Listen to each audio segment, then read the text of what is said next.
we don't fight. I think we have to fight harder than ever. We know this is going to be a hard fight. It's going to be a competitive fight. We should dream big, fight hard, and take back our country. This is a fight of our lives. Stand up and fight for the best of who we are. And I'm prepared to fight, and I know how to fight. But I'm ready for that fight. Increasing numbers of people are ready for that fight. Stand up and fight for democracy. I will fight every day until it is a peace. There's only two ways to win a fight. You can win a fight through submission or through exhaustion. We can't just imagine a better future. We got to fight for it. We continue to fight for a progressive agenda in our future. That's what we're fighting against. When we fight Republicans in Congress who don't want to pass legislation now. This is time for every single one of us to get out and fight for our country. This new freshman class in Congress has got to come in and really set the agenda and fight, fight, fight.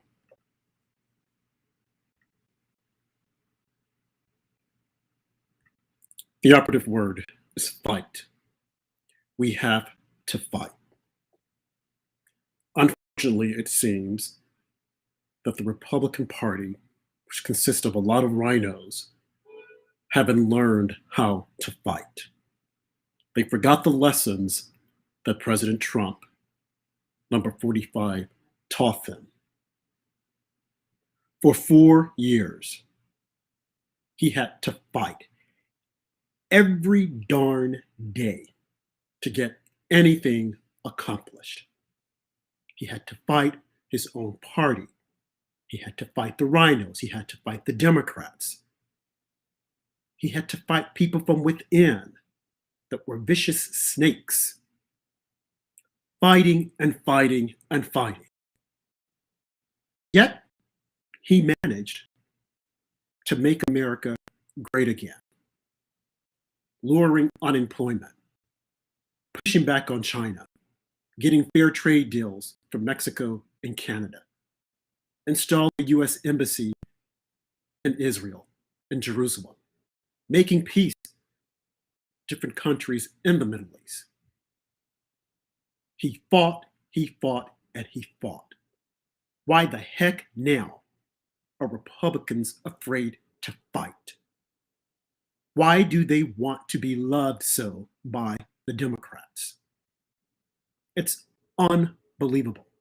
And now they're going after a small voice from within the party, Marjorie Taylor Greene, a new freshman senator from Georgia who has authored no bills, just made it to the House.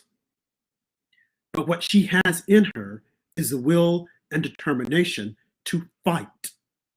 Now, I don't agree with everything that she says, but I do agree with her fighting spirit, which is what Republicans need. They need to learn to fight and push back hard. So without further ado, my panel and my co-host at Small Town Andrew, Heather Robbins, and Ray Portry. How is it going, guys? It's going well. So tell me, what do you think of my opening statement? We've got to learn to fight. We have to. Yeah. Because if we don't, we're going to be eaten up. We're already being eaten up. And we can't fight amongst ourselves. And if we're going to, you take it behind closed doors, not in the public. Family, there are so many families that are out there. My families, we fight, but it's not out in the public. When we go in the public, it's a straight face. We're all on the same page, one accord. But the Democrats do that. Oh my God, and they're good at it. I mean, I always learned that you don't hang out your dirty laundry as a family. Yeah. Yeah, I think there's a line in The Godfather about that too, but don't cross the family or don't yeah. No, they you know, Corleone stick together. You have to stick together, right? That's the only way. And why, Patel, can't Republicans do it? Why aren't they doing it? Why do they feel it necessary? Well, I'm going to stand out and I'm going to say that I'm not going to vote this way or I'm not going to do this. I look at Biden. I look at his agenda. All the people that he has being elected to the different cabinet members that are being not elected but confirmed. I'm like, why aren't we pushing back? Why don't we hear the stories that they've been pushing back? No, granted, the media won't tell the stories, but still, they should be jumping out in front of a camera and saying, oh, we pushed back. Oh, we're going to do this. They did it every freaking day when Trump was president. I think it took almost a year to get all of his cabinet in place, if I'm not mistaken. Mm.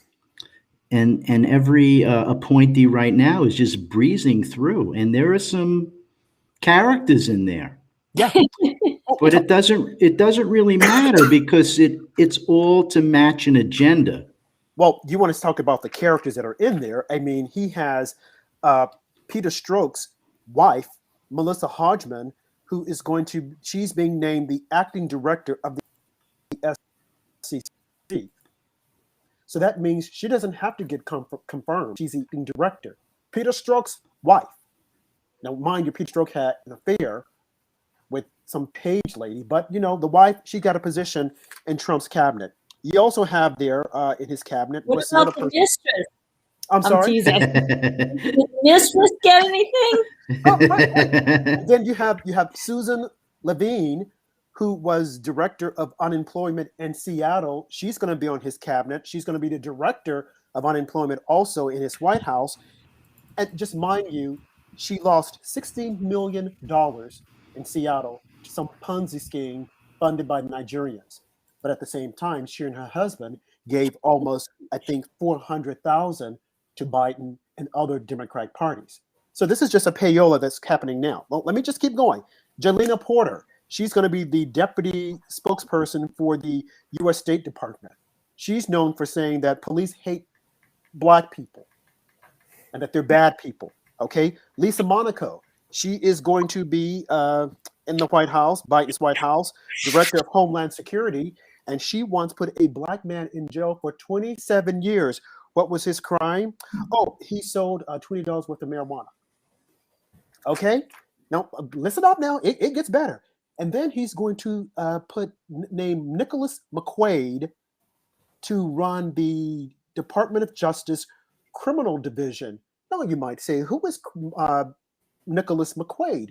Well, Nicholas McQuaid is a friend of Hunter Biden. Not only that, Nicholas McQuaid is a friend of Hunter Biden's now attorney, Christopher Clark. It appears that Nicholas McQuaid and Christopher Clark worked together at the prestigious law firm of Latham Watkins. They specialize in defending white-collar criminals. Exactly, it's Nathan Watkins. So he is now going to the White House. So he will more than likely be overseeing the case that they're investigating Hunter Biden. Now, you tell me, why aren't Republicans pushing back on this? Where is Lindsey Graham? Where is Mitch McConnell? Oh, well, Mitch McConnell is busy going after Marjorie Taylor Greene because she's just a freshman senator from Georgia. And she has a big mouth, and she's out there, and she's giving them a run for their money. So, by all means, they have to silence her. But in the meantime, let's make certain that Eric Swalwell, who was whipped up and all circled up in this China espionage deal, he's serving as an impeachment manager. So we can't touch him. And don't say anything about Ilhan Omar and her saying that something bad happened on 9/11. And please don't mention Rashida Tlaib, and her take on Jews and running around with what's the guy's name? Farrakhan. Oh, no, you can't mention that. And then this other lady, what is her name? Cori Bush, who was shouting down at Marjorie Taylor Greene, and then she was going to lie about it until they produced the tape. And we can't forget about Alexandria, who's saying that Ted Cruz tried to murder her, who's saying that there are people in the House that are white supremacists, who for 4 years kept running around saying Trump is a racist and he was colluding with the Russians. And if you want to look any further, just look at the entire left side of the Democrat Party. They all were saying Russia collusion, only to find out there was no Russia collusion. But then we have Maxine Waters saying, get up in their face, shout them down. Like, are we going to censor them? Are we going to kick them out? But no, we can't do that. We have to go after the lone little senator from Georgia who hasn't authored any laws. We have to make certain that we kick her out. What the heck is McCarthy doing? What the heck are any of the Republicans doing? This is why they lose consistently. This is a reason why they can't stand together. And then they want to brag on Elizabeth Cheney. The only reason why they're supporting her is because of Dick Cheney. Dick Cheney. Dick Cheney. I wonder if he's a dick. I didn't say it, but I'm just thinking out loud. Do you see what I'm saying here? This makes absolutely no sense. This is our party, and you got these knuckleheads that are in there. No, we don't need a third party. We need to get rid of the rhinos in the party, starting with Mitt Romney and Ben Sass and Elizabeth Cheney. Kick them out. They're useless. It's unbelievable. Go ahead, guys. It just ceases to amaze me. Oh, and just one more thing I want to add. Now, we also have the new, what does he call himself? The guy who runs around on a private jet, talking about climate change, John Kerry, the climate czar. Yeah, they all do that. And we can't forget about the Secretary of State, who is now deciding, well, I think we're going to fly the pride flag on all of the U.S. embassies. I have nothing against the pride flag, but I'm sorry, there's only one flag, and that's the flag, oh glory, United States of America. We don't need all these other subsequent flags, because if you're going to fly the pride flag, then you're going to have someone else who's going to say, well, what about our flag, and what about our flag? You see, when you open up this craziness, Pandora's box, anything is subject to jump out. Anything. And that's what we have right now. Anything and everything is jumping out. It really just flabbergasts me is the speed at which this is happening. I mean, we're under 2 weeks, right? Since the inauguration, 13 days. In that 13 days, they've taken aim and they've shut down the pipeline. Yep. So they went right after our energy independence, followed by stopping the wall, which went directly to our sovereignty and immigration issues. Yeah. Now they make Swalwell the impeachment manager. Now, bear in mind, nobody has paid the price of the Russian collusion hoax. None. Zero. So Swalwell's position has actually been bolstered. So that whatever he was saying must be the truth over these last 3 or 4 years. So now we elevate this, I can't even say the word on air, but it ends with bag. And this is just beginning. So we've had, 24 executive orders. Oh, and then the immigration ones. This really fried me today when Biden said, this is to undo the moral and shame of the previous administration. How dare he say that? Right. I'm not ashamed of putting America first. Are you? Absolutely not. Absolutely not. Absolutely. This is our president who's talking about unity. No effing way is there any unity going on here. I'm sorry, guys. Yeah, Biden has never got anything done fast, but all of a sudden we see him signing all these executive orders in record time. It's just like his campaign. It's like his handlers are just feeding all this stuff through him, and Biden is just saying yes to everything. You see even more proof of that with the people that he's picking for his cabinet, people that he, even though he's had like a 40-plus year history in Washington, he's got no history with a lot of these people that he's picking. And the rhinos have just been very disappointing ever since the election. They didn't want to stick up for the election fraud. Then President Trump threw them a bone and had an easy way to win a lot of support and do the $2,000 checks like President Trump requested. Mitch McConnell stuck his neck out and would not pass the $2,000 checks. That arguably cost us the Senate.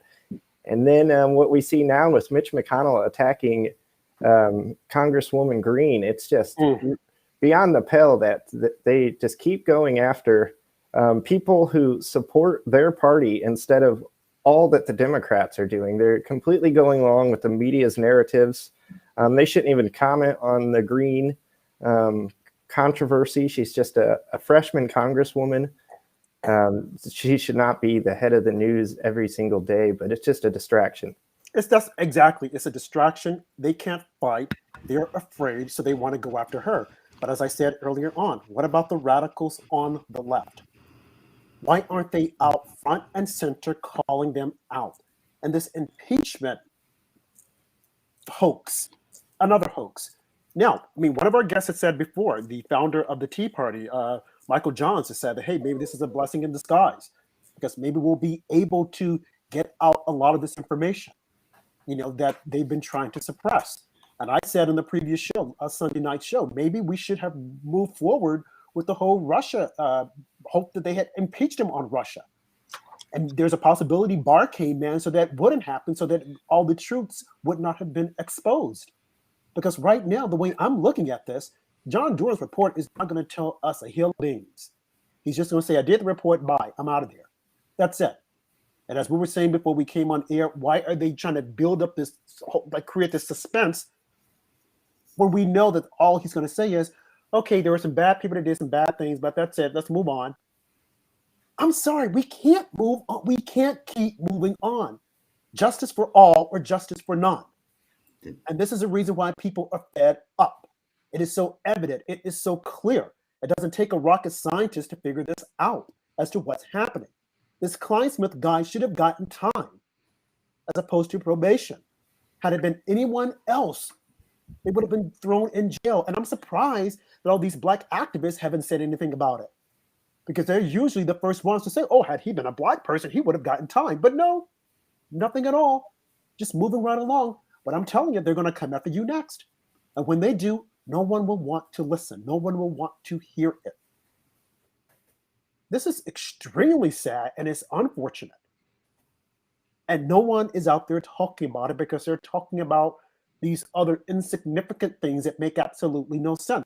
I saw Lindsey Graham out talking today saying, oh, well, I don't think they got the votes to impeach the president, to kick him. To kick him where? He's out of office. What are you going to do? It's like, is anyone not thinking? Trump really should have gotten the guy who, what was the guy's name? I can't think of his name. It'll come to me later on. To have him to represent him, to tell them that, wait, folks, this is nonsensical. He's out of office. You can't proceed. These proceedings are illegal. They're unconstitutional. What are we doing here? Why hasn't Barr weighed in on that? It's unconstitutional. But you got people, oh, and then this guy, Thiessen, I wrote about him the other day. He's a writer. He's a stater. I like it. And when I hear people saying over and over again, well, you know, Trump, he did what he said. He did and calls this insurrection and blah, blah, blah, blah. Even Ted Cruz, I'm hearing, came out saying, well, what the president said, he should have said it. He has the constitutional right to say whatever he had to say. Why aren't you guys challenging your counterparts on the left for, in fact, inciting a crowd, inciting violence? It's like, what are you guys? I don't know whether they're positioned. Maybe they're positioning themselves. They feel that, like Ted Cruz or Marco Rubio, let's say, for example, maybe they feel they'll be presidential candidates, and they're just distancing themselves. But I tell you, there's no way that they would win the presidency. I wouldn't vote for them. I would not. Exactly. We won't. I mean, Ted Cruz is supposed to be a constitutionalist, brilliant constitutionalist, yet he's completely caved to everything that's going on. I have gone like up and down with Ted Cruz of when he was running for, he was Lion Ted, remember? And everybody was all incensed about Ted Cruz. And then he came to his aid, and, he did a great job in the Kavanaugh hearings, right? And then we went great with Ted Cruz, and now we're going the other way. We can't take this up and down anymore. Right. It's too inconsistent. Completely inconsistent. And I think someone has said before, do you trust Ted Cruz? I mean, from looking at it, earlier on, he was right on the money with the whole censorship by big tech. But to come back and like start backtracking on, well, the president, I'm sorry. These were supposed to be some educated people, smart-minded people. Like you said, Ted Cruz, a constitutionalist. Yes. It doesn't take a rocket scientist to listen to what the president said and say, okay, he wasn't causing violence. He wasn't telling him to go to commit violence or anything. And now we find out that they're saying, even Alexandria said that she was being informed early on, watch yourself because something might happen January 6th. So if we have all this information, how is it that the president caused this to happen? It's as if though they have these rays that are coming through the TV, they're trying to brainwash us by saying it over and over again. CNN is just like nonstop. Oh no, the president, he's got to be taken out. Washington Post, they keep sending out blurbs. This is the reason why we've got to stop Trump. This is the reason why the man is out of office and he's still living free in your heads. What it is that they don't want him to have a presidential library. They're afraid that he might run again. Yes. Well, if you think that he didn't win this time, why don't you think he won't win the next time? Because they might not be able They wouldn't let him win. If they cheated. So Maybe what they did, because they know that all. Go ahead, Heather. Maybe, Look, yeah, they're afraid, I think, Rob. I mean, keep in mind, 75 million Americans did vote for the man. He's energized the base and brought in new voters like no one in many, ever. And the fact is that despite all their endless repetition of this propaganda, I mean, he's still got 75 million votes. A lot of people love him and at least feel he was an effective manager. And yeah, I think they think there's a chance he could come back and run again and win. And they don't want that. So I think that's tactically what's going on. And I'm not sure. I mean, this is just my theory. I'm not sure he doesn't. I don't want to say he wants this, but like I said, I read he's looking forward to defending himself. And if Donald Trump that I know, he's going to get out there and, he's going to try to make fools of them. And maybe he will. I mean, I don't think they have a strong case for incitement, and Right. I think it's going to fail.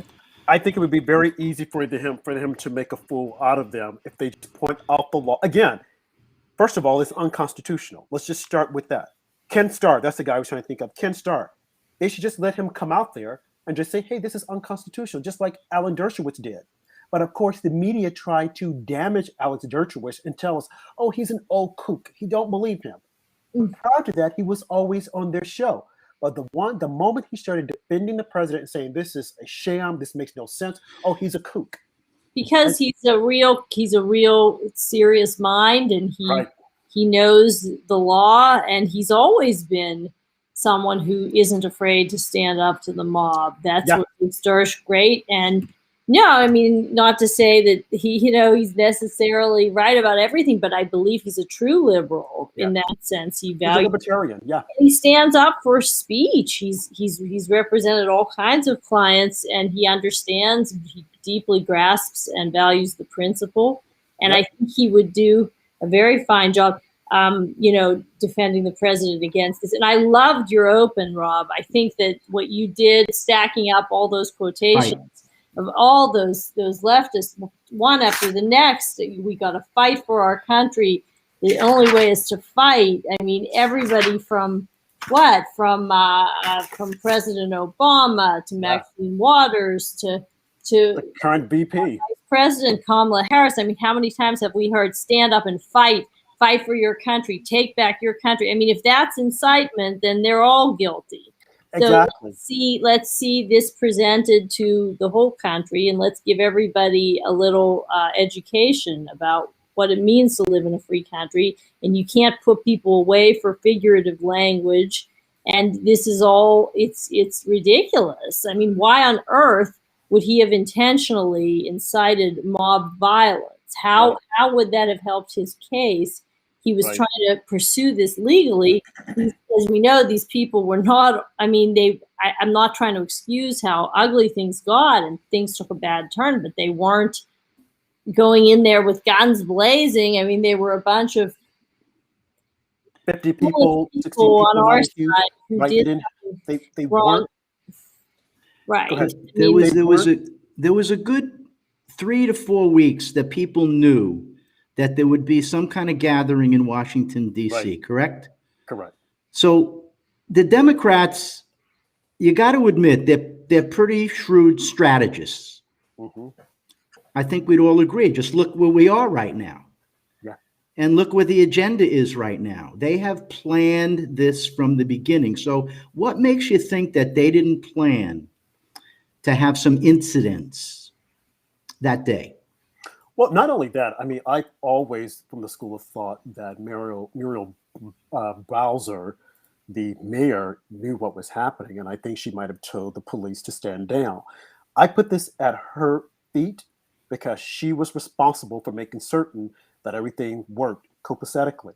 I mean, she had even said before the event, she said, you know, if you're going to come here, you can't loiter. You have to go to where you want to go. If you're going to go inside where the protest is, you can't come on the outside. You can't bring backpacks. I mean, she was really clear. And she even said the day before that she was going to mobilize the National Guards. Why aren't they asked not to do? Now, that being said, before I go on, Ray, I think it would be a good time to hear one of your poems. Oh God, what's next? Really? Okay. Yes, I think it's time. Let me take a look. To get that in. I just, again, I mean, I think that a lot of people knew what was going to happen, and they chose to look the other way because they wanted this to take place. And just before you read that poem, I want to say one more thing, something that you and I were talking about before we went live. Again, the violence that took place should not have happened. Okay, let's be clear. Now I want to take a step back because we're telling the people in Venezuela to stand up against tyranny. You have a bad government, stand up. We're telling the people in Iran to do the same thing. We're telling the people in Syria to do the same thing. We're telling the people in Iraq to do the same thing. If the government is not good, if it's not working for you, you need to stand up. Now, I'm just confused when it comes to the United States. You know, at what point do we say, okay, this is not working? Our representatives aren't listening to us. What are people supposed to do? Well, do we wait for other? I know they say, well, we make the change at the polls. Okay, we vote. Well, they vote also, and unfortunately, when they voted, the votes were cheated in Venezuela, in Iran, and in Iraq, and in Russia. You know, they created a system whereby the person that's in power would always win. Look at China. He won, and then he created a system to make himself the premier or whatever for life. So I know there's like a really thin line, but do we wait for other countries to say, hey, if it's not going right, you guys stand up and we'll help you? I mean, it's just confusing. Well, because if we go to the polls and vote, and if we feel that the polls, what we voted for wasn't the result that we wanted, because clearly there was malfeasance, and then when we say in a democratic society that we have ways of remedying that by going in and recounting the votes or having the hearings and say, hey, what went wrong? But when you do that and that's shut down and you're told to shut up, and if you say anything about it, you're not a patriot, you're a white supremacist, you're an insurrectionist, and you're trying to overthrow the government, what is left? Just speech and peaceful protest, Rob. That's what should have happened. You know, and continued writing, speaking, voting, persuading, lobbying, you know, pushing and legally, peacefully pressing for reform. That's what should have happened, not violence. Again, I'm not saying the violence should have taken place. Okay. And the other thing to think about is that when these people took over the Capitol, well, they didn't take over when they went to the Capitol. What exactly was the outcome going to be? Who were they going to capture and say, you can't do X, Y, Z? So it wasn't a well thought out plan. So it leads to me to believe that all this fear mongering that the left is putting out is just that. They're just fear mongering. Yeah, These I don't people had no intent as to what organize they, insurrection. right. They were just going to stand there and dance on the platform like Cowman was going to do. I think it was just things took a bad turn. My take is, I mean, listen, none of us knows. My speculation is that neither anyone on our side in authority nor the local authorities expected it. I don't think it was a conspiracy on the part of the left. I think that because 600 rallies, Trump rallies had taken place and nothing remotely like this had ever occurred, I think it was unexpected. And that's why everyone from the president to the Capitol Police to Muriel Bowser was probably surprised. It was a very unfortunate and unproductive and tragic thing that took a bad turn. And it really isn't the way of most conservatives.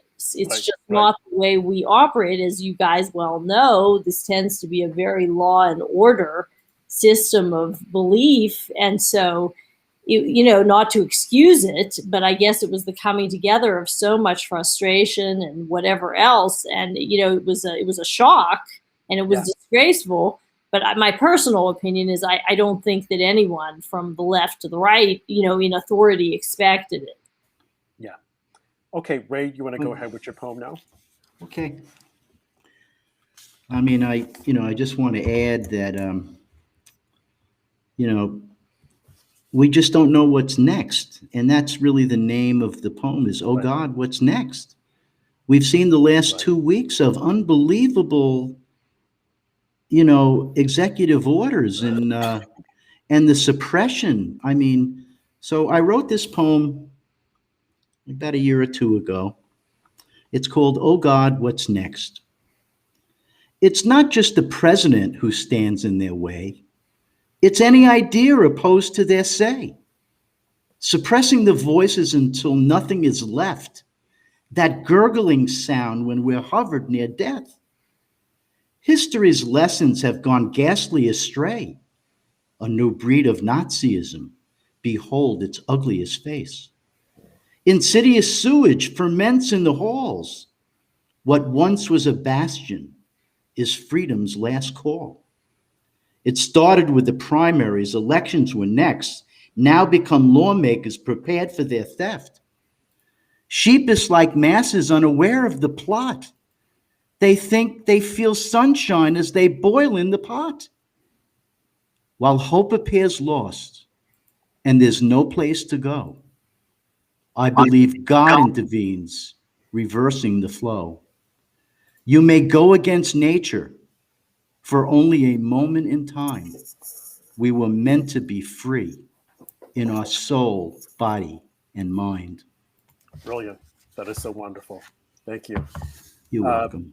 And before we go into our next discussion, I just want to play this little clip really quick because I think that it is very timely for some of the things that we're talking about.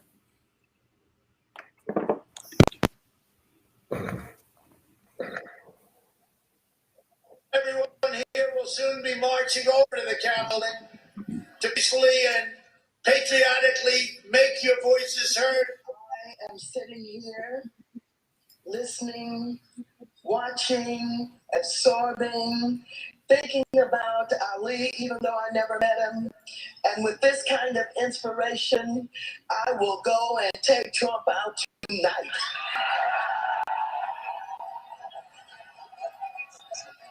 Press always asks me, don't I wish I were debating him? No, I wish you're in high school, I could take it behind the gym. That's what I wish. I didn't make a mistake, but they asked me, would I like to debate this gentleman? And I said, no. I said, if we were in high school, I'd take you behind the gym and beat the hell out of you. On that cabinet, in a restaurant, in a department store. And you tell them they're not welcome. Please, get up in the face of some Congress people. You cannot be civil with a political party that wants to destroy what you stand for, what you care about. When they go low, we kick them. You have to be ready to take a punch, and you have to be ready to throw a punch. That everyone here will. There you have it. There you have it, folks. I think Joe would need to be able to walk in a straight line before he puts somebody out behind the gym. But yeah, that's our. Well, he's in Scranton, Pennsylvania, so he might be kind of scrappy. Well, he was at one point, I guess. But there you have those days are in the past. From what I could see, God bless him, he looked like he was having trouble signing his name the other day. There you have the insurrection. There you have the call to violence. There you have the call to go out and challenge people to get up in their face. And mind you, they did it. They did it. So I don't know what type of case they're going to present on next week.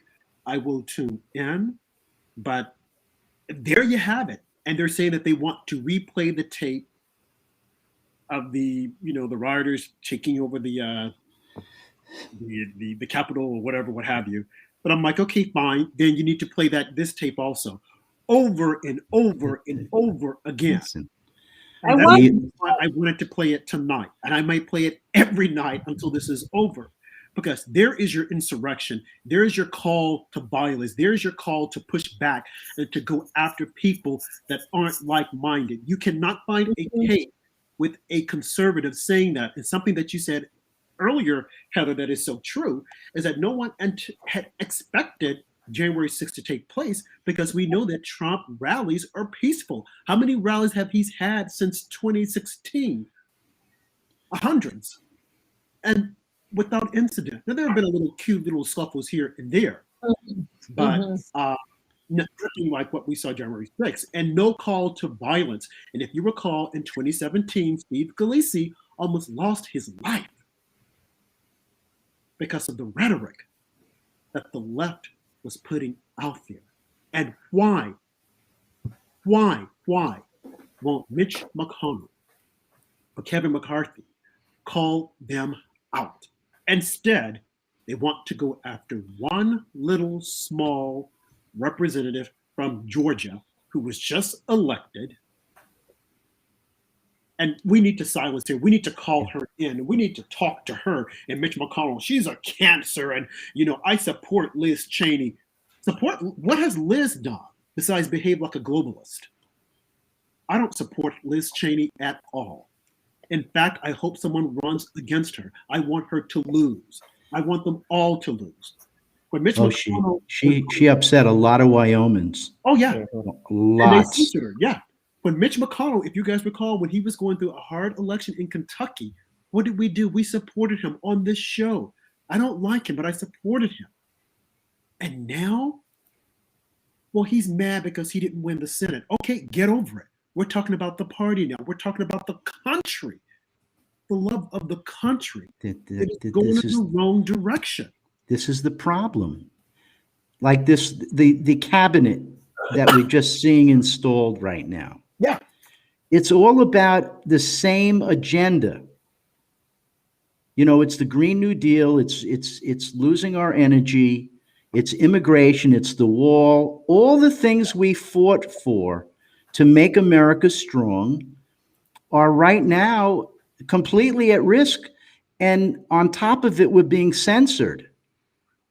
So it's really bad. I mean, I feel like we're being pushed down to the ground, and I can't see us recovering very quickly from this. It's going to have to be like the Phoenix. We're going to have to come up from the ashes, because we're being burned right to the ground. And this poor Miss Green, or Mrs. Green, she's the sacrificial lamb. Yeah. They want to hang her in the village square so that nobody pipes up again like this.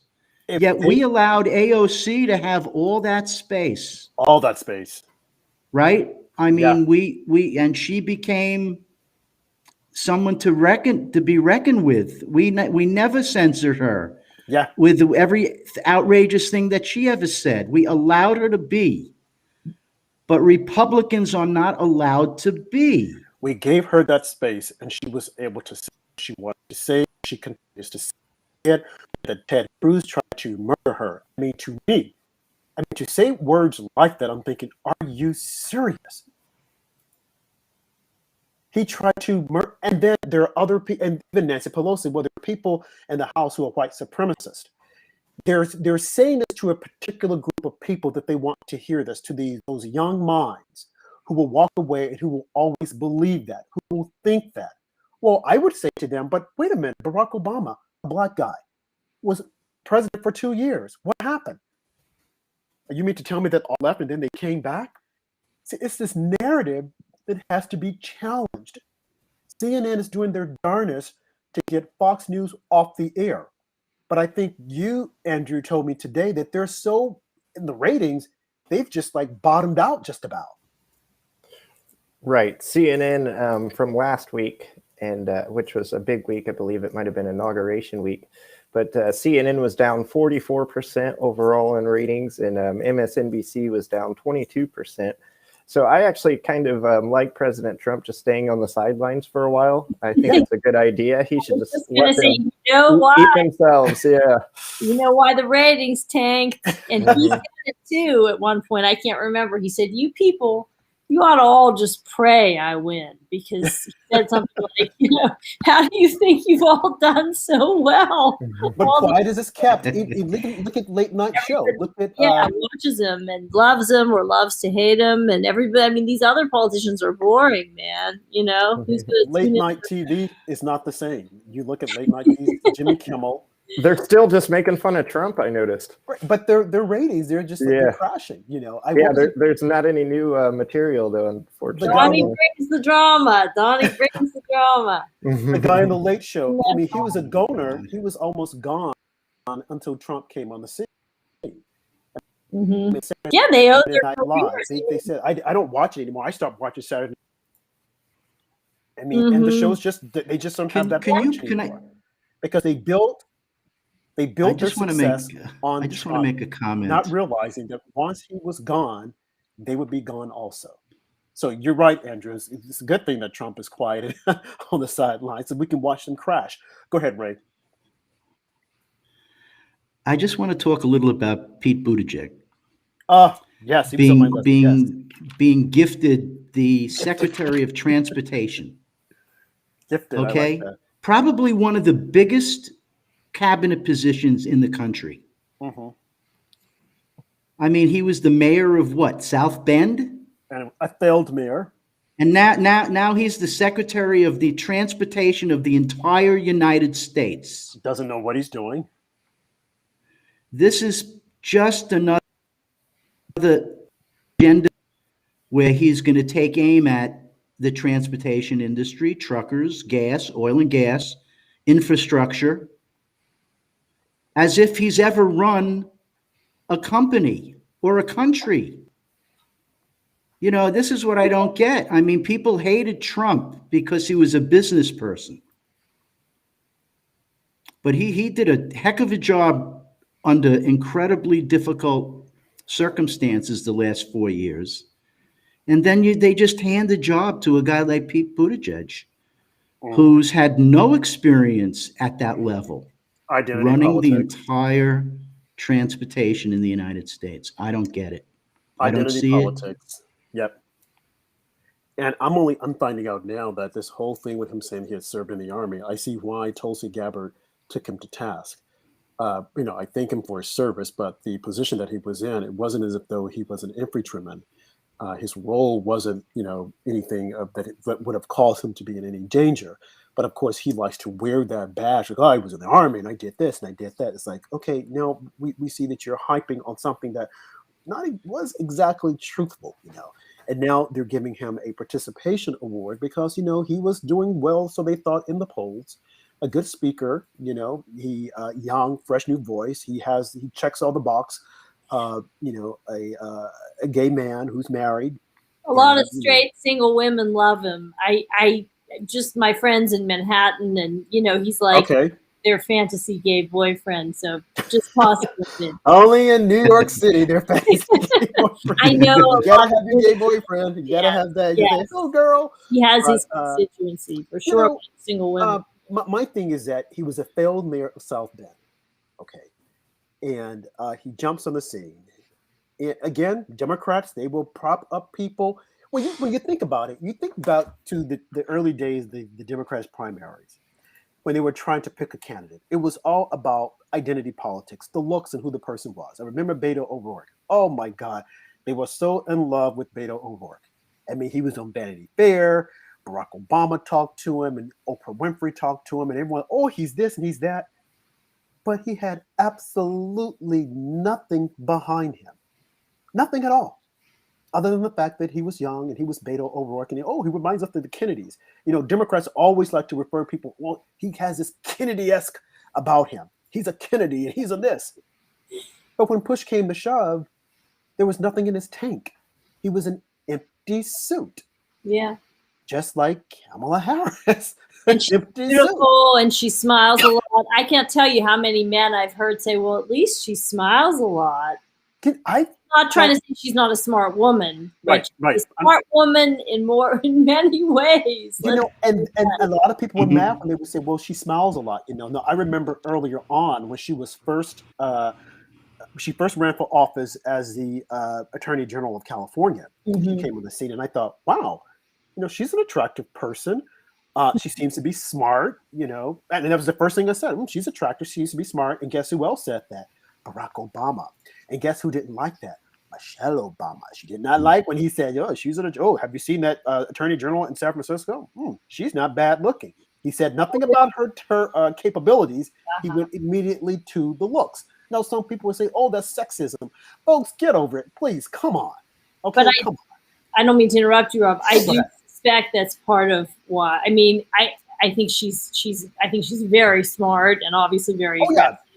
But I do think that there were other, I think, more principled women who could have been chosen. I would have preferred to see Keisha Lance Bottoms. I think she's a Democrat and all that, and I know a lot of conservatives have criticism of her, but she had the character this summer to speak up for children, Black children in the inner cities. Well, that's just one thing. Things were getting out of hand. Right, I know, but my point is, I think there were other very smart, well, if that's the case. And more principled women of color who could have been chosen. Well, if that's the case, what's her name? What was the lady's name? Stacey Abrams. Yeah. Well, I don't know. But she would have been too controversial. Because they know that she wanted the top spot. So she would have definitely kicked him out of the way. Go ahead, Andrew. Sorry. Biden's biggest problem was when he said that he was going to pick a woman of color to be his vice president in the first place. He totally pigeonholed himself into a spot where he had to pick someone like Keisha Lance Bottoms or Kamala Harris or Stacey Abrams. Just none of the people that were the options were any good or had any experience in government. I never saw Keisha Lance Bottoms as a candidate. I never saw her or Muriel Bowser. I knew that he wasn't going to pick Stacey Abrams because, like I said before in one of our shows, she has a very checkered background. She's created all of these little 501c to channel money into her. And at the end of the day, she gets paid. And he probably looked at it and said, hey, she's good. She's a good campaigner. But this would definitely be a problem if I were to pick her. Kamala, too, was a problem with her record in San Francisco. But I guess he said, hey, we can push her in, repolish her and put her out there. And, we'll see what happens. And he did it. Let's face it, she's been given a big pass by the media. Absolutely. Asked about all her, I know she was in some ways a tough prosecutor, but my understanding was a lot of what she did was put away a lot of people, including many minority men, for nonviolent offenses, for disproportionate, grossly huge sentences. And that's kind of my understanding is that was a big part of how she rose in California. And, without getting into a lot of other stuff, she definitely has some skeletons in the closet, but the media hasn't, gone after them. So, well, something that one of our listeners just said, and I think is so true, is that as far as smart, maybe she's just savvy. And I think I would agree with that. She's very politically savvy, because you look at her career, the trajectory of her career, and how she managed to get to where she is. So yeah, she's definitely savvy. You think about the debates. Tulsi Gabbard took her down like 1, 2, 3. Now they should have picked her, but they weren't going to because they know that her policy beliefs didn't always align with theirs. And so hey, it is what it is. But I don't know. I look at the party, I look at where we are, and I think that the Republicans have got to grow a pair of kahunas. They have got to get tough. They have got to push back. Even if they're outnumbered, you still push back. And who are they trying to cultivate? I mean, they don't like Marjorie Taylor Greene, but who are they trying to cultivate besides the same old rhinos? They should be out there trying to say, hey, we see what the Democrats did, but we're going to go a little step farther. We're going to be smarter. And we're going to try to get some people out there that we know will go the distance. Some people who that have a lot of gas in their tank, that are young and vibrant, but they're not doing it. They keep going back to the same old party heads. Mitch McConnell needs to hang it up. Mitch McConnell should be looking out for new blood. Okay, let's just face it. He and Lindsey Graham, they were both in tough elections. So they know, hey, the next round, we might not get it. We should be grooming young people. We should be grooming people who have the fire in the belly. Unfortunately, I don't think that they would be able to pick it. It would be someone like Donald Trump, someone like Jim Jordan, someone like Tim Gates. The people who have that same thought process of the president, who want to get out there and fight. These other guys, they're just in between. I mean, I think about what's the guy's name from South Carolina? He's on Fox News now. He was a prosecutor. Oh gosh, I almost called his name. For some reason, I can't think of anyone's name. I'm sorry? Tim Scott?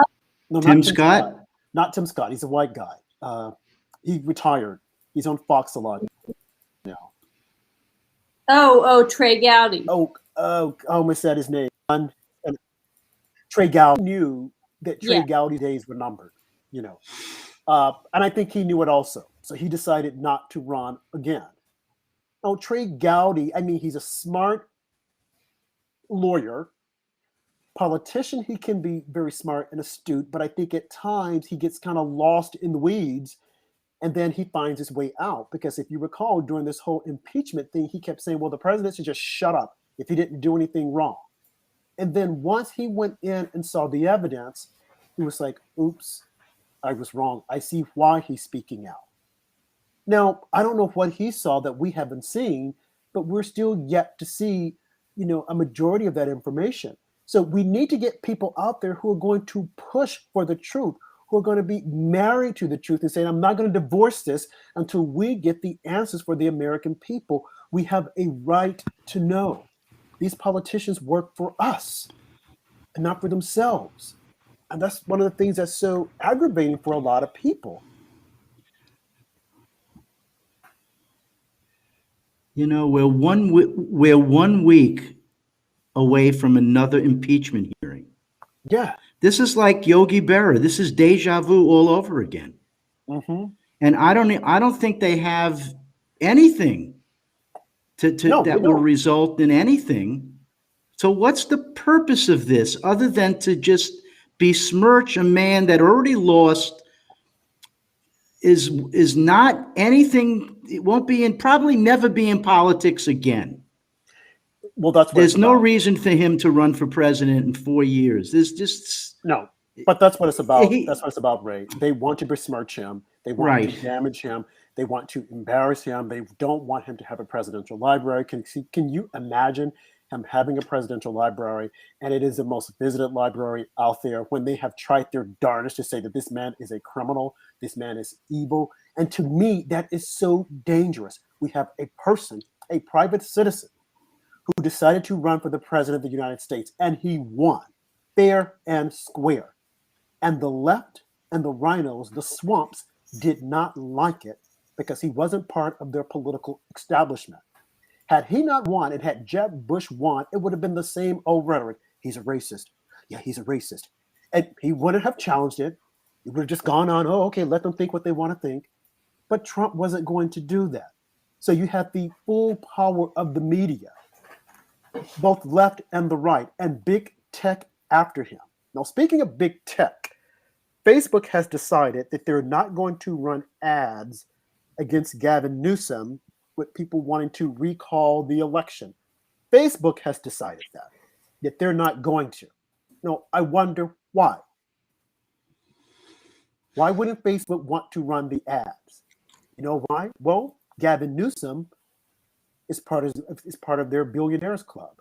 They like him. They like his policies, his crazy policies that allows them to get over. That is the reason why. And you tell me that big tech aren't in on the gig, that there is no collusion? Had the tables been reversed, you would have the Democrats saying, we want to investigate. Now, granted, Lindsey Graham has called these guys up to the hill, and I'm just like Josh Hawley. For what? if you're not going to censor them, if you're not going to put fines against them, why even call them to the Hill? The only thing they're doing is lying to us, lying in our face. You have that knucklehead Jack Dorsey saying, "Oh, we don't censor conservatives," and you have people actually believing that. You have the New York Times came out with an article. You had the New York Daily News.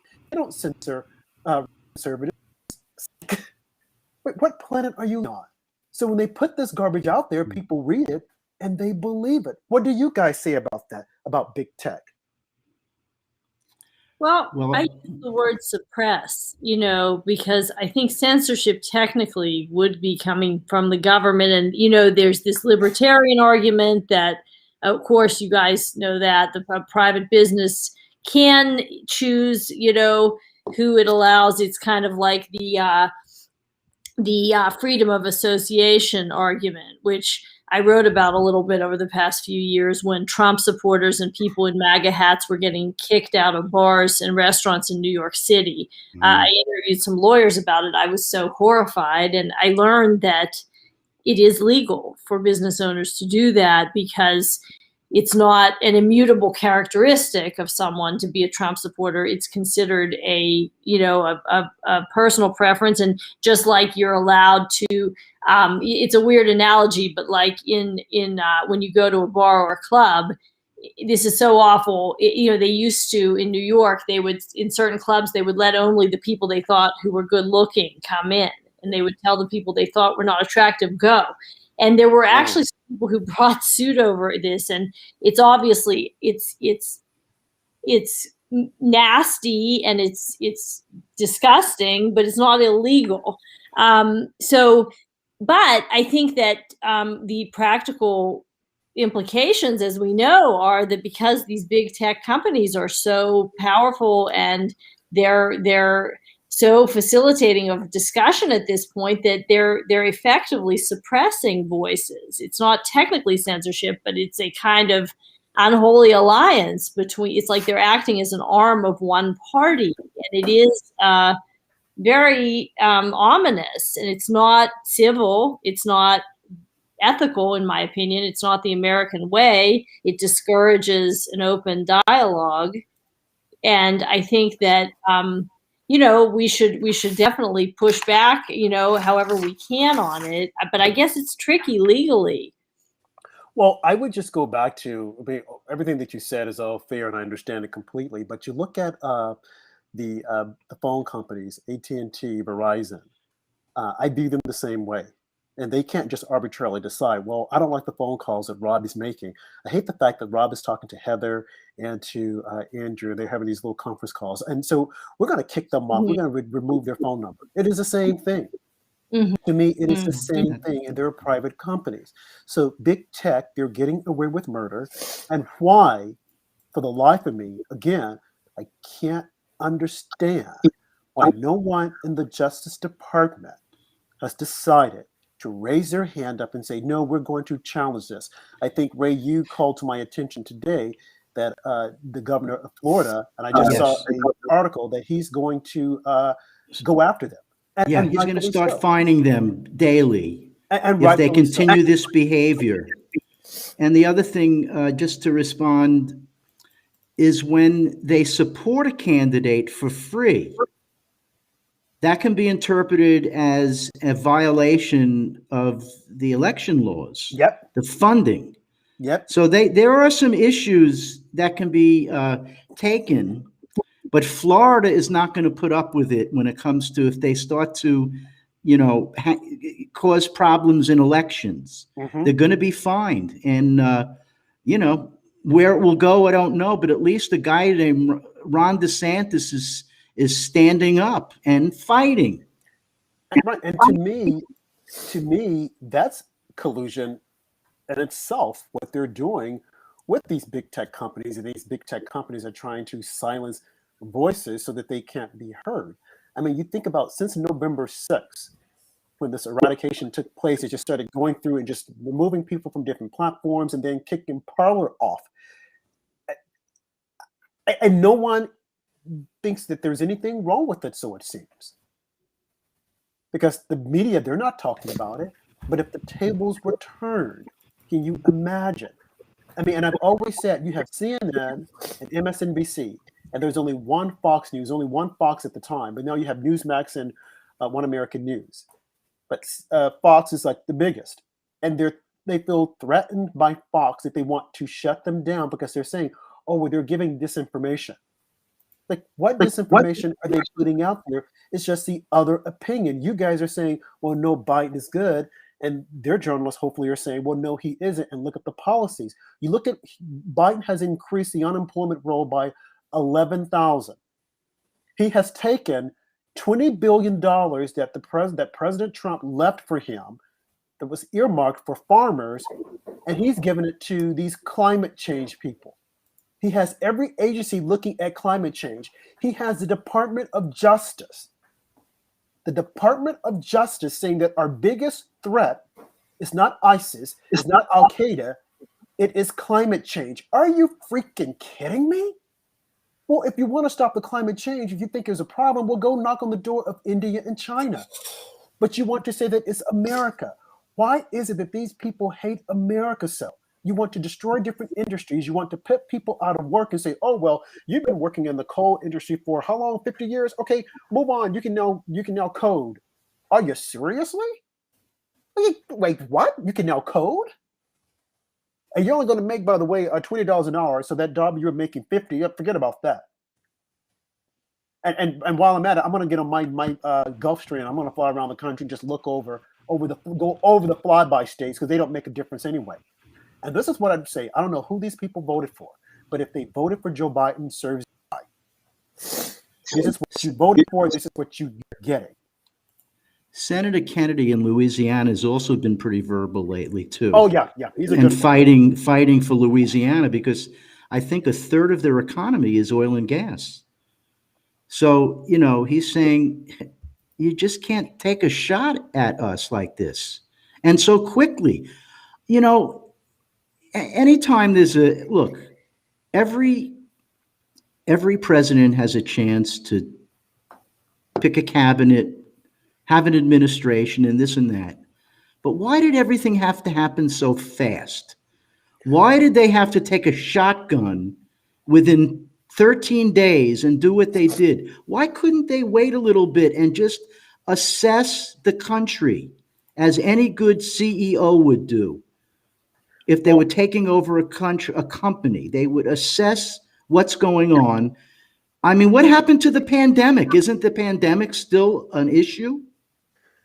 I think that's a very valid point. And I was told somewhere online that I think is that the executive orders and actions that Biden has instituted, it takes 30 days before they actually go into place. Okay. So, but I mean, to me, I think that's meaningless because it's not as if though the Republicans could stop them. That they could. I mean, they could go to a judge, find a judge, and say, "Hey, we don't believe in this. Can you put a halt on it?" I mean, you think about what Trump tried to do. Every time he tried to do an executive order, there was some liberal judge in San Francisco that was pushing back. So why is it, again, Republicans aren't finding a judge? It might not hold the entire time, but at least we will see that you're fighting. You're saying, hey, we don't believe in this. We want the border wall to continue.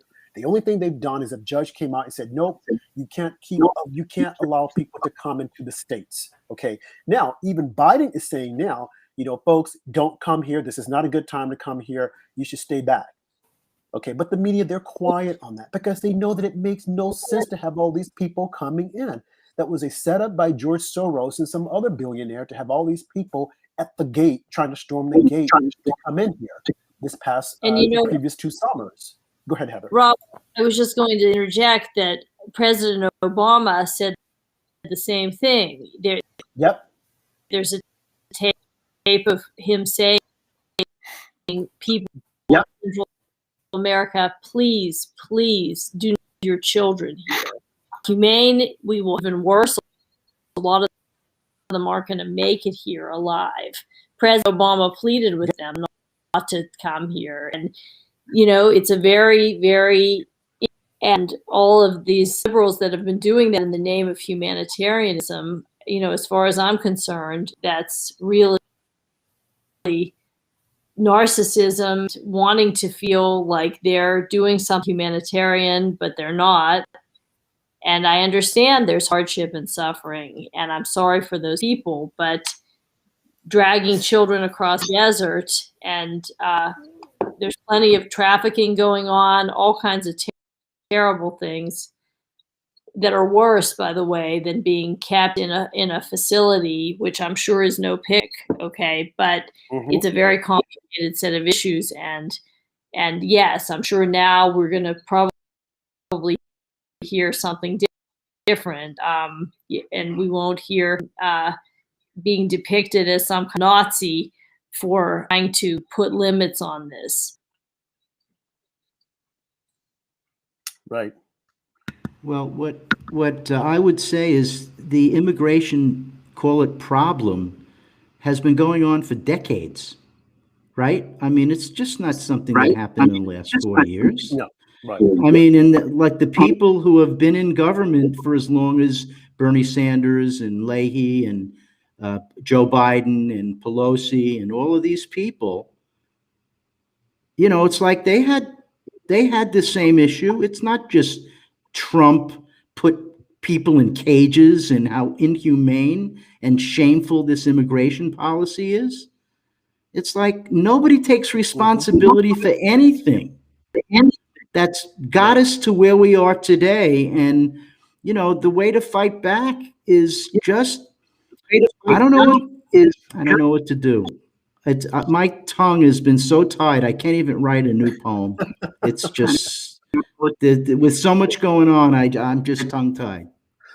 Well, like Maybe you in said, a month or two. It is amazing that he's trying to rush through so many executive orders and actions, you know, within, you know, the first, I mean, this is like the third week that he's in office. I guess he wants to get as much done before 100 days. But what significantly has he done? What about the unity? They haven't addressed that at all, other than what he said during his inauguration speech, which to me, a lot of people say was one of the best I've ever heard. I'm like, well, I mean, usually those speeches are kind of boring because they're like all over the map. But they had to say that his was the best because they, you know, they didn't want Trump's speech to look so good. That being said, why he's doing this is anyone's guess. Clearly, he does not want to work with the Republicans, and that whole propaganda picture that they took the other day with Susan Collins and Lisa Murkowski and Mitt Romney, that was just for picture. That was it. Okay, and they're definitely the Republicans that we need to kick out. So I don't know. It's time will tell. As Andrew said, it's good that the President Trump is on the sidelines watching this. There will be some hard days ahead of us. It's unfortunate, but maybe we have to go through this so that people will wake up and see that the media has in fact been lying to them. I wish we had someone out there, a statesman, who could just stand up and just say, hey, folks, for the past 4 years, the media has been an enemy of the people. They have lied. Maybe someone in CNN will come out, break ranks, and will say that, you know, this was a hoax. We lied. They have lied because we didn't like Trump. They'll produce some memo that says it. And we need that to happen, to just wake people up before it gets any worse, before big tech takes over. Because I think that's what they're trying to do. I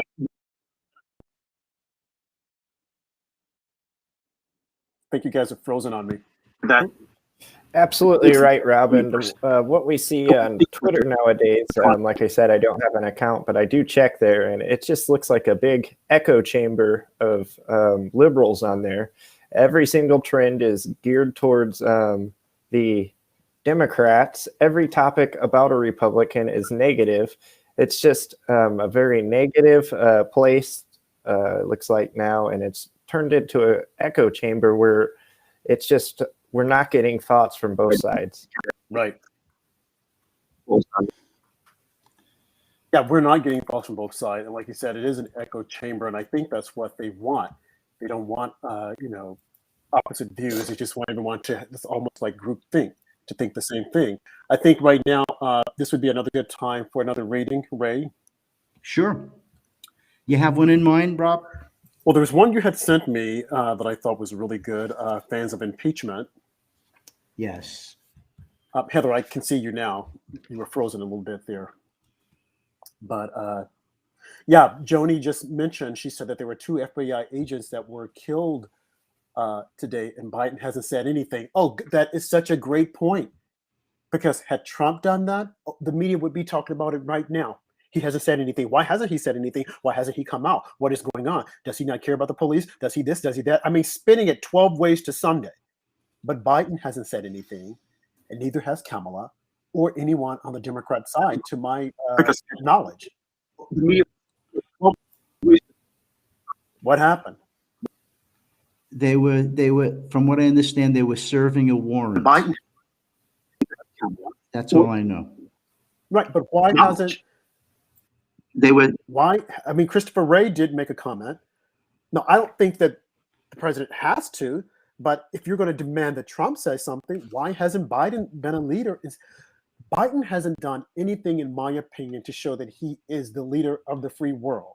The only thing he has done is to put forth executive orders to destroy the country, to make us a laughing stock. And China cannot wait. China is going to surpass us militarily. They're going to surpass us economically. And why the media is telling people this, they don't care. That is the reason why I am so afraid that if we don't stay tuned in, this could happen, and tech will silence us and say, hey, there's nothing to see here. Move on. China is our friend. They're going to buy our debt. They're going to help us out. It's sad to know that there are certain people that are out there that want this country to fail. Why? Because of slavery. It's like that was been hundreds of years ago. Get over it. But no, you still have, because of what they're teaching us. And then I find out that there's a Black Lives Matter curriculum that's being circulated, and I think in Seattle. This is dangerous. Ray, are you ready? I am. I wrote this poem during the last impeachment. Now we're into impeachment 2.0. But I thought I would read this from the last one. It's called Fans of Impeachment. Thanksgiving Day has come and gone, with Christmas on its way. But more congressional turkeys will keep hunting for their prey. They struck out on collusion. Bob Mueller wiped the rear. So lost in his confusion, brought tears to the liberals' fear. They opened up Ukraine Gate with hopes to pin our man, but what came flooding in the room, pure shift that hit the fan. Every witness failed the test, who heard it secondhand. They marched in some ambassadors who sank in diplomat quicksand. So that fiasco's over now. We patriots caught a break, but Jerry Nadler's in the wings, another feckless fake. Their narrative is DOA, though Democrats insist. All they've done is prove our point that Trump derangement does exist. So we're left to wonder what comes next. What bombshell will they land? None of us would be surprised if Turkey Gate's at hand. So grab your buttered popcorn and find a comfy seat. Their house of cards run by blowhards will cascade to their feet. So Well said, Ray. you know that this second impeachment's going to be a joke. Absolutely. It's going to fall flat on its face. Yeah. And we'll be saying, oh, okay, all they've done is teach the young children in this country that it's okay to go after a president because they said so. Yep. And anybody that believes in that he was the president is now some kind of deplorable, individual that needs to be stopped at any cost. Exactly. Like you said, I mean, it's a hoax. It's a joke. I hope they get in, and I hope they just say, hey, there's nothing to see here. Let's dismiss. But if they choose to press the issue, with Eric Swalwell. Why he's still there, I don't know. I sincerely hope that they put them on blast and they expose them for who they are, because we need for that to happen. Now, moving on really quickly, another topic that we spoke about on Sunday, the Lincoln Project.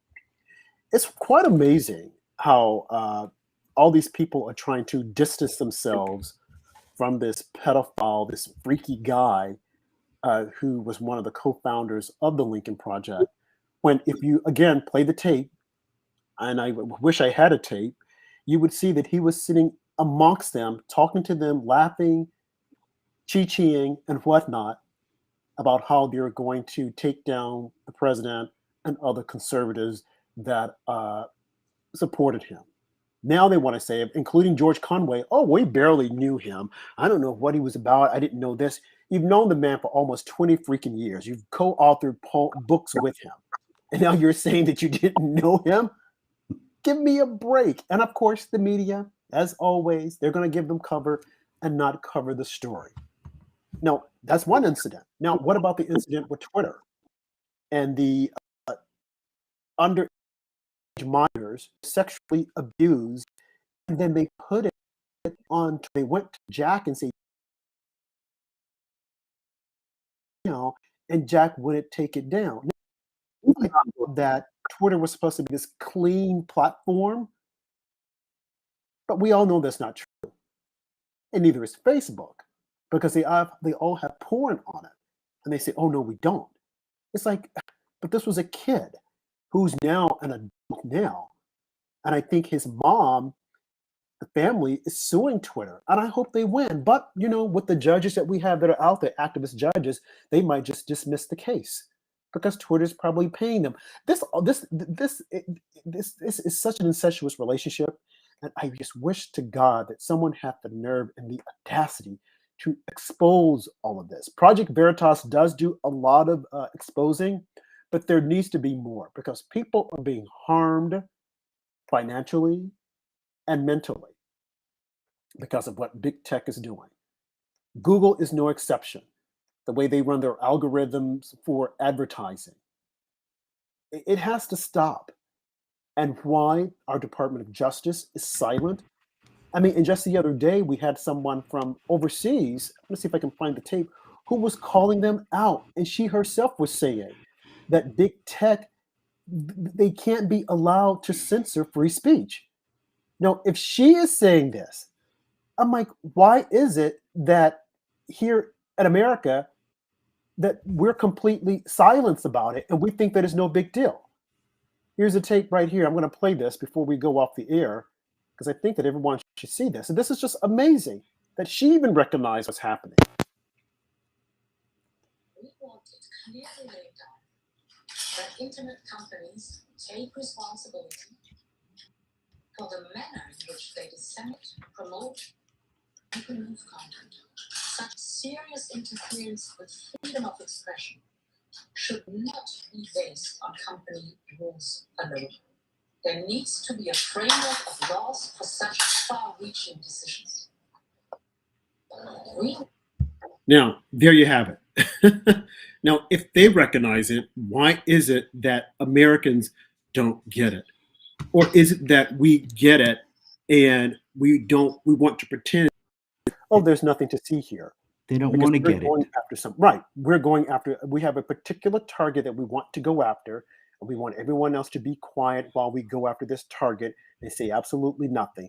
Once we're done with him, once we have dragged him through the mud and he's no longer a viable human being, then where we focus back our energies and we'll say, hey guys, we got to stop this. It doesn't make any sense. Republicans, where art thou? It's the same old story that the end justifies the means. Mm-hmm.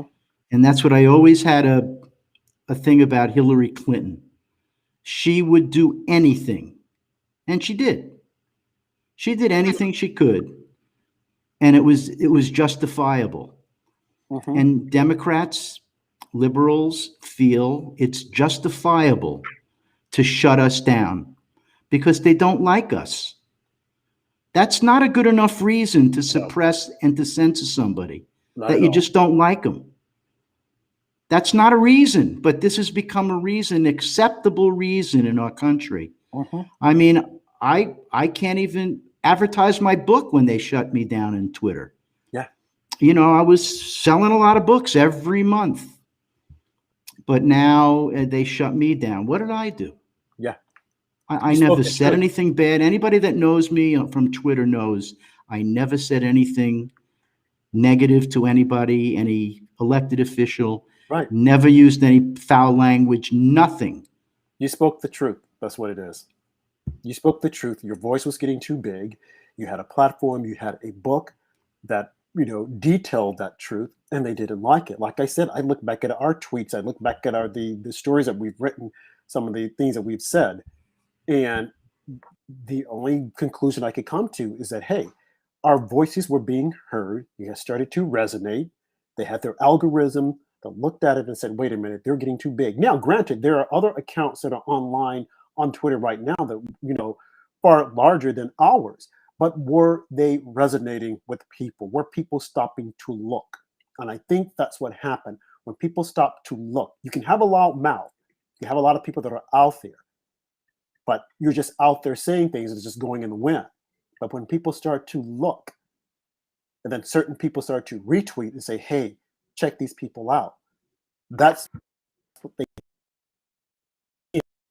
deal with, those voices, to make certain that they're heard. And it's unfortunate. Heather, you're back now. You have any closing remarks? Sorry, guys. Just that I think you're an important voice and very brave. And you guys are correct that the shutting down of voices and dialogue is not the way. And we are living in a strange time, but we have to just keep being clear that we don't endorse any kind of violence. And listen, hopefully in the next few weeks, the world will see. And I believe that maybe I'm naive, guys, but I think that people will see how flimsy all of these efforts to suppress real honest dialogue and logic are. And I think the future is bright. Right. We can hold on to hope. We can hold on to hope. Amen. Andrew, anything you want to say? Nope, just be sure to follow us all on social media. Follow Heather at HE_Robinson on Twitter. Follow Ray. What are you on nowadays, Ray? Well, you can find me on Facebook at Ray Brookstein, but I don't say too much. I was on Clout Hub. I'm on Gab, but I really have no voice. I'm like lost. I'm really lost, guys. Yeah, that's been my problem with Gab and some of these other social media outlets. Is it feels like the only accounts that get a lot of attention and retweets are like big accounts and people who haven't developed a big account on those platforms yet. It just kind of feels like you tweet something and it just goes out into the silence. But hopefully that will be improved soon. Right. But yeah, can follow Rob on Gab, Pilled, Clout Hub at robjh1, also Facebook, the Multicultural Conservative Foundation, and follow me on Gab and Pilled at Small Town Andrew. We will see you guys again on Thursday. We're going to try and get Michael Johns to come on and talk about the impending impeachment. Yes. So that should be a great show. So stay tuned. Again, we're live every Sunday, Tuesday, and Thursday at 10 p.m. Eastern Time. And make certain that you look at the replay on MagaMedia.org on YouTube. Thank you all. Thank you. Have a See you good night. soon. Thank you, guys. God bless. Keep the faith. Keep the faith.